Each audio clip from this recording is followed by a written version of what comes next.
नमस्कार, आप देख रहे हैं नेक्स्ट 9 पॉलिटिकल बाइट में हूं आपके साथ सिराज। उत्तर प्रदेश का वो जिला रामपुर एक बार फिर से चर्चा में आ गया है। दरअसल बीते दिनों किस तरीके से भीमराव अंबेडकर की मूर्ति को लेकर पुलिस और जो वहाँ की जनता है वहाँ पे झड़प हुई, उसके बाद पुलिस की गोली द्वारा एक दलित लड़का है और एक व्यक्ति था, उसको गोली लग जाती है और वो कहीं ना कहीं जान से हाथ धो बैठता है। उसके बाद से दलित समुदाय लगातार आक्रोशित नजर आता है और कहीं ना कहीं धरना प्रदर्शन भी जारी होता है। लेकिन इसी बीच अब कहीं ना कहीं जिस तरीके से पुलिस ने उनके पार्थिव शरीर को जला दिया बिना कह सकते हैं जबरदस्ती, बिना अनुमति के, उसके बाद चंद्रशेखर आजाद जो कि आजाद समाज पार्टी के मुखिया हैं वो उनसे मिलने के लिए जाते हैं, लेकिन पुलिस उन्हें नजरबंद कर लेती है। उसके बाद अब कहीं ना कहीं चंद्रशेखर आजाद वहां पे पहुंच चुके हैं, लेकिन जब वो पहुंचे वहां का नजारा क्या था और वह अब इसके सियासी मायने क्या निकाले जा सकते हैं, क्योंकि जिस तरीके से लोकसभा चुनाव नजदीक है और ऐसे में चंद्रशेखर आजाद लगातार जनता के बीच जा रहे हैं, दलितों के बीच जा रहे हैं और उत्तर प्रदेश में अब कह सकते हैं दलितों के मसीहा के तौर पर आगे बढ़ते हुए नजर आ रहे हैं। मेरे साथ आज के इस पेशकश में बात करने के लिए अबरार है, उनसे जानने का प्रयास करेंगे कि आखिर चंद्रशेखर आजाद और रामपुर की वो घटना किस तरीके से देख रहे हैं आप।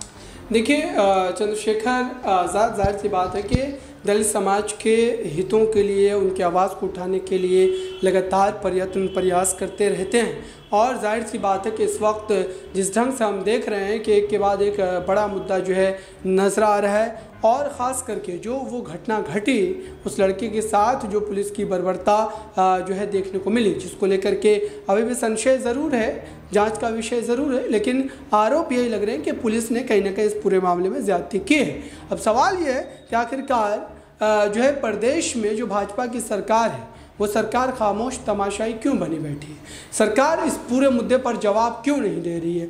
और दूसरी बात ये है कि चंद्रशेखर आज़ाद अगर अपने वर्ग के, अपने जाति के जो है देश के जो है आम नागरिक की जो है हितों की बात करने के लिए वहाँ पर पहुँचने की कोशिश कर रहे थे, तो उनको रोकने का काम क्यों किया गया?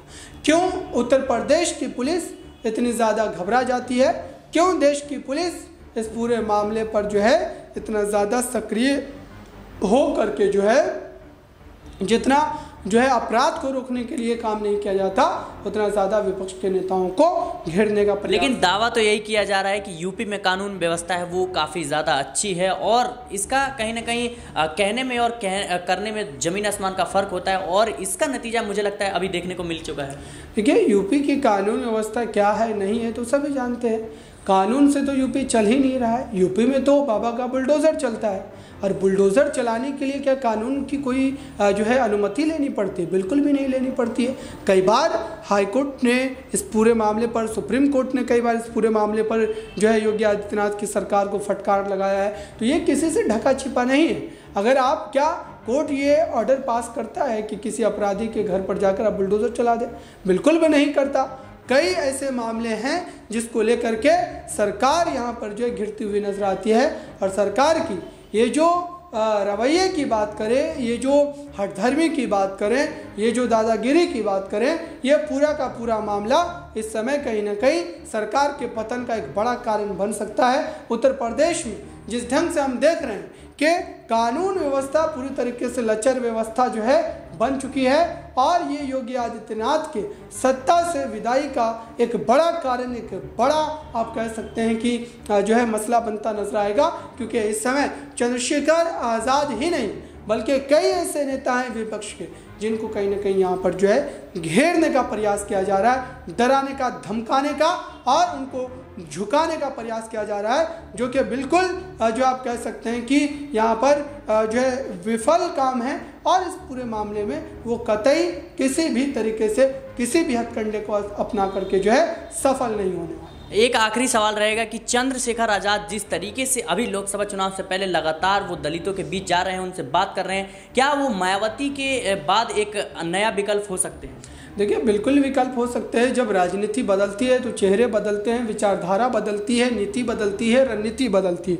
ये पूरा का पूरा मामला अब चंद्रशेखर आज़ाद के भीतर नजर आता है और चंद्रशेखर आज़ाद जिस तरीके से लगातार हर राज्य में, हर इलाके में, हर कस्बे में, हर शहर में जो है दलित की आवाज़ बन करके खड़े होते हैं। ये उनकी एक मजबूत पहचान है, ये उनकी मजबूत पकड़ है कि दलित समाज लगातार अब एक नए विकल्प की तलाश में जो जुड़ा हुआ था या तलाश कर रहा था, वो विकल्प अब चंद्रशेखर आज़ाद के चेहरे पर आकर ख़त्म हो गई है। जी बिल्कुल, कहीं ना कहीं दर्शकों ये बहुत ही बड़ा मामला है, क्योंकि यूपी की सियासत में इस वक्त जिस तरीके से चर्चा हो रही है और चंद्रशेखर आज़ाद कहीं ना कहीं अब उस पीड़ित परिवार से मिलने पहुंचे, उसके बाद जो हुआ ये कहीं ना कहीं एक देखने वाली बात है, क्योंकि जिस तरीके से उनके पूरे परिवार में एक शोक का माहौल है और कह सकते हैं जो परिवार वाले हैं वो रोते हुए नजर आए, चंद्रशेखर को सारी चीज़ों को कहीं ना कहीं बताते हुए नजर आए। लेकिन इन सब के बीच चंद्रशेखर आज़ाद को जिस तरीके से कल रोका गया था, नजरबंद किया गया, उसके बाद वो कहते हैं कि मैं जरूर जाऊंगा उस पीड़ित परिवार से मिलने, और वो आज पहुंच चुके हैं। और उसके बाद क्या होता है जरा देखिए आप।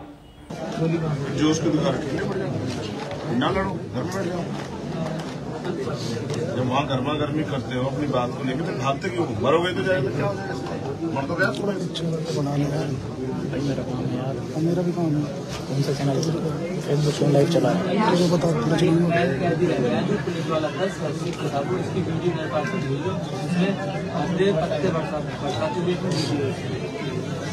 उसका नाम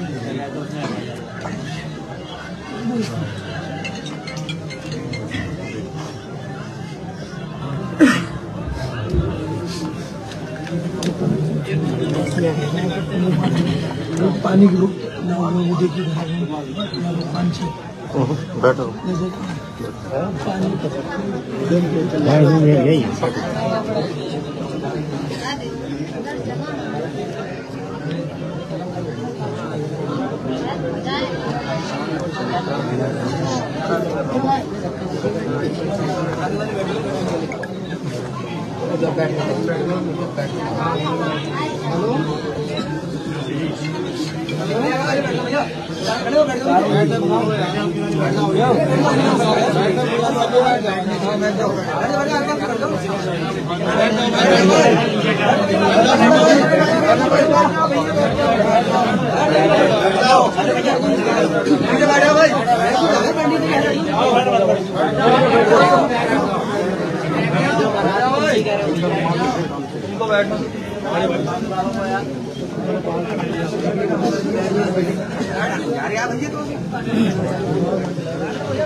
तो देखा आपने कि किस तरीके से चंद्रशेखर आजाद जो है वो मिलते हुए नजर आते हैं। लेकिन रामपुर की ये घटना अब कई सवाल खड़े करती है यूपी के कानून व्यवस्था पर, यूपी के पुलिस पर। फिलहाल के लिए इस खास पेशकश में इतना ही। देश और दुनिया की तमाम खबरों के लिए बने रहे नेक्स्ट टाइम पॉलिटिकल बाइट के साथ।